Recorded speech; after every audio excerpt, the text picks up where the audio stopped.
Hey guys, Rorius here. You know how in movies they have the developer commentary mode, where you can listen to the producers, directors, and cast talk about a movie? Yo, I'm gonna do that with this episode of Dark Souls 3. So, what happened is my Windows updated, it changed something to do with the audio options on Windows, which caused the OBS to no longer record my microphone, despite the fact that I'd already fixed it for Shadow of the Colossus. I was so salty. So, what I'll do is I'll just talk about what's happening in the episode as it's happening. At the moment, the first thing I wanted to do was go to the, what's it called? The Dilapidated Bridge, or Undead Settlement, so that I could go and fight the, what's it called? The Curse-Rotted Greatwood, that's right. And I used this young white branch, which is something that the giant up above had given me, and I turned into this weird-ass, like, woodman thing that I'd seen before. I was so startled at the time. Yeah, picking something up, by the way, makes you lose your disguise, so... Luckily, what I picked up was another young white branch, which I was pretty happy with.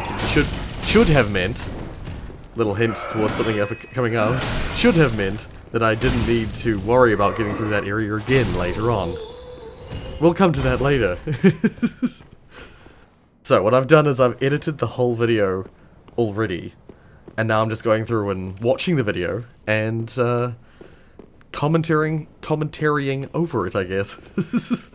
So yeah, we got up to the church here, and I went and I just wanted to open the door, because I had come up to the door before, but I hadn't tried to open it or anything. So I just opened it up, just to show where we'd come from. And now, for the boss. The Curse-Rotted Greatwood. Yeah, quite the arena, this one. It's quite frustrating, because there are enemies in the boss arena. I won't say anything about it yet, because there's more to come. Yeah, just decided to do a little montage-y thing. Me killing the last few guys. And yeah, this is the boss. This is the Curse-Rotted Greatwood. This is a weird boss. But he's relatively easy to choreograph. You know, it's relatively easy to determine what he's about to do. He's got lots of choreographed moves. Yeah. I was trying to use magic. I was trying to hit him from a distance. It was working only very slightly. He's basically immune, other than on those little sacks that he's got on his body. I was hitting it with magic, but it was doing nothing. Except for when I hit it in the sack. He's legitimately got sacks where a human would have sacks. But then he's also got sacks elsewhere as well, so... Oh dear. Yeah. I was able to hit some of the ones on the back, but they were quite challenging to hit. So, yeah. Trying to fight... Yeah, okay, this is what I was gonna mention before, and I didn't. Basically, throughout this entire boss, enemies are constantly spawning from the walls along the arena.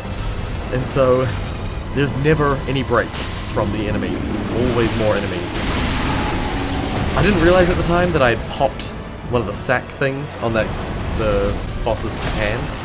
And that actually stuns it, and gives you a little opening to cut more sacks and do more damage. Basically, you don't do a lot of damage until you burst those sacks. Those sacks, it doesn't matter what you hit it with, it doesn't do a hell of a lot of damage, but then if you burst one, usually taking about 3 or 4 hits to burst, I was pretty salty about that. They'll pop and do a lot of damage. That was maddening to me, because it was just like a single hit. So this is me attempting to go through here again. What it seems to be... I still am not sure about what the deal was with this. Is that I feel like the particular branch that the giant gave me turned me into something that was clearly not hostile. But this is actually an enemy, this thing that I turned into. And so I was convinced that the one that you get from the tree here is like a different kind of branch. And so it didn't turn me into something that's not going to be attacked by the giant, so I basically just had to sprint for it. Just had to run for it. to get past here. I was pretty salty, getting like immediately hit with a giant spear. And I felt good about this intro here, because I blocked and like expertly stabbed and stuff. What you don't see immediately after that is that I got quite hurt by one of those enemies. But this startled me a bit, because the boss started up a little earlier than I thought it was going to. It started up before I had finished killing everyone. And then he did this move, which was an insta-kill. Again. I was so salty. But, is this the one? Is this the time? I don't remember. This might not be the time. Oh, it might have been the time. Because I got his hand, and then I went for the sack. Well, technically I think it's his belly, his stomach. Was this the time or no? This is another time I died. Yeah. Oh no. Sorry, the footage is a little out of sync with what I'm saying. Oh, yeah, this is it. I think this is it. Because I think yeah, that's right. I managed to pop one on his leg, so he was like already pretty hurt, and then I managed to do that, pop that one, and this actually brings him to his second phase. So what he basically does is he's like, no, breaks the floor.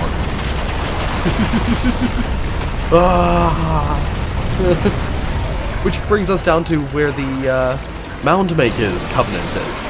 I wasn't aware that this is what was going to happen, but this is down where that thing with a cage on its back brought me in one of the previous episodes. So this is where Hodrick usually is just hanging out. But yeah, so we fight the last part of this boss in here. At the time, I was pretty convinced that getting to this phase meant that we wouldn't be going back to the previous phase. That as soon as you start the boss, you'd start down here. But I could not corroborate that for reasons you will see in a minute. Yeah, I think with this last part, I just sort of like pelted away a little bit at his back, because there's a few sacks on his back that you can hit, and you don't need to hit them in quick succession. Hitting them in quick succession will make them burst quickly, which is good. But even if you take your time and you hit it just slowly, sort of like 4 times or so, they'll pop, and so they'll do tons of damage and stun him. But isn't this a weird ass freaking boss? Like, that arm that's through his chest, I swear it was around his back to start with. Like, it was just a wooden arm around his back. He had like 3 arms. But then in this phase, he only has 2 arms of wood, and then he has that arm. Oh, this, I think, is the good part. Found another little sack on the side, popped it. And then, what was the last blow? I don't remember. I don't even remember, even though I was just editing this a second ago. Yeah, helped a few on his back. Still hit him, despite the fact that he sat up. I was pretty proud of that. Don't know why. There we go. Popped, and then I was just like, I'm just getting in the last blow. He's so close. Run through all of the like acidic stuff there, and yeah. Oh yeah. I think I did a little dance out of excitement, and that gave us the transposing kiln, which is the whole reason I fought him. Did I do the dance? I don't remember. I think I might have done it here. The footage that I'm looking back on is the, you know, pre-rendered footage, and so it's not exactly in line with what I'm seeing is a little bit stuttery, so I'm not sure 100%. Oh, that's right. I went to Crucifixion Woods straight away because I wanted to do another thing before we finished the episode. First thing I tried to do was attack this crab, which you just saw plummet into the water. Turns out they, if you attack them from a distance, they will just burrow, and if they burrow, they full heal and get all status alignments removed. So you can't attack them from range, you have to fight them close up. No good for a magic character like me. So I moved on to my actual task that I wanted to do here. The whole reason I came here. We'll see that in just a minute. But yeah, for now, I was just like taking out all the guys around this area. And that's actually new magic, what he just cast there. I don't know what magic that is, but it's either the Great Soul Arrow or it's a crystal spell. I wasn't sure because I don't know what they are able to cast, and I haven't got that magic yet. Oh, that's right. This little message was talking about the NPCs we killed in the previous one. Or we lured to their deaths. Got another ring of sacrifice, which I was pretty excited about. Got a shield.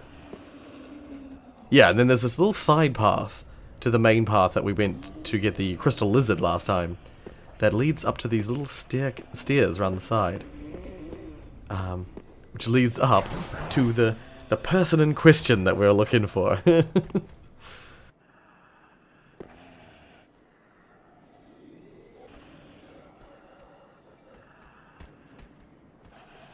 Yeah, there he is. So, this character is someone that I've been meaning to come and talk to for a while. He's kind of the most important character this is unexpected. for me as a mage. Often have visitors. Shush, monsters. What do you want? This is my study that you've happened upon. If you haven't any business, I've reading to get back to. So rude. How intriguing. I guess I'm pretty rude coming up to him. Very well. Indeed, I am a sorcerer, with plenty to share. He's kind of a dick. However, what champion demands service without recompense? Yeah. Clearly, you're not that sort of man. So you will make me a promise that in exchange for my teaching, you will bring me knowledge in the form of scrolls detailing sorcery's secrets. Well, can you assure me of this? Yeah, he makes you promise that you'll bring him scrolls. Very well. At first may seem You're no strange. fool. I take it you understand the weight of a promise. I am Orbeck of Vinheim. Orbeck of Vinheim. Unkindled one. I shall teach you sorceries. We will learn together. It shall be like our very own school. Yay! And then he transports to Firelink Shrine. And then I immediately did this.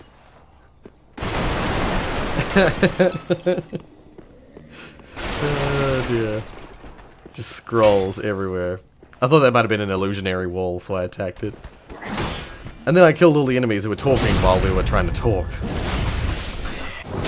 Another little stabby montage.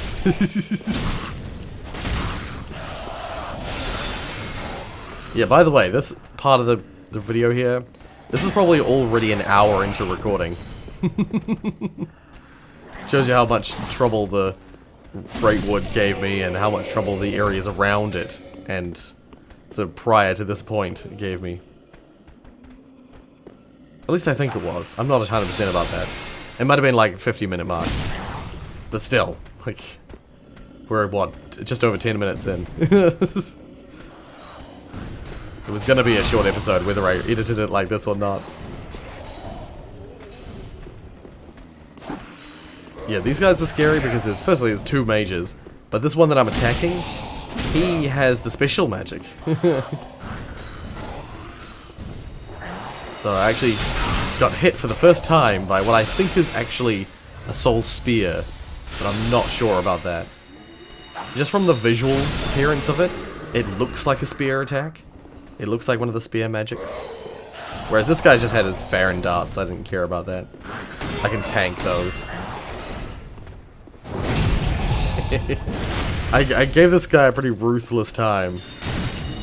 Just like, didn't really let him get much in on me, just kept interrupting him and double backstab. Oh dear. Pick up that item that I missed from up above. And then returned. Now I believe this is pretty much all that the episode had in it, but there's a lot of little sort of at-home things we did. Firstly, I was able to upgrade 3 times from the souls we got from the boss, so I went up to 31, which actually made my old staff better than my current staff.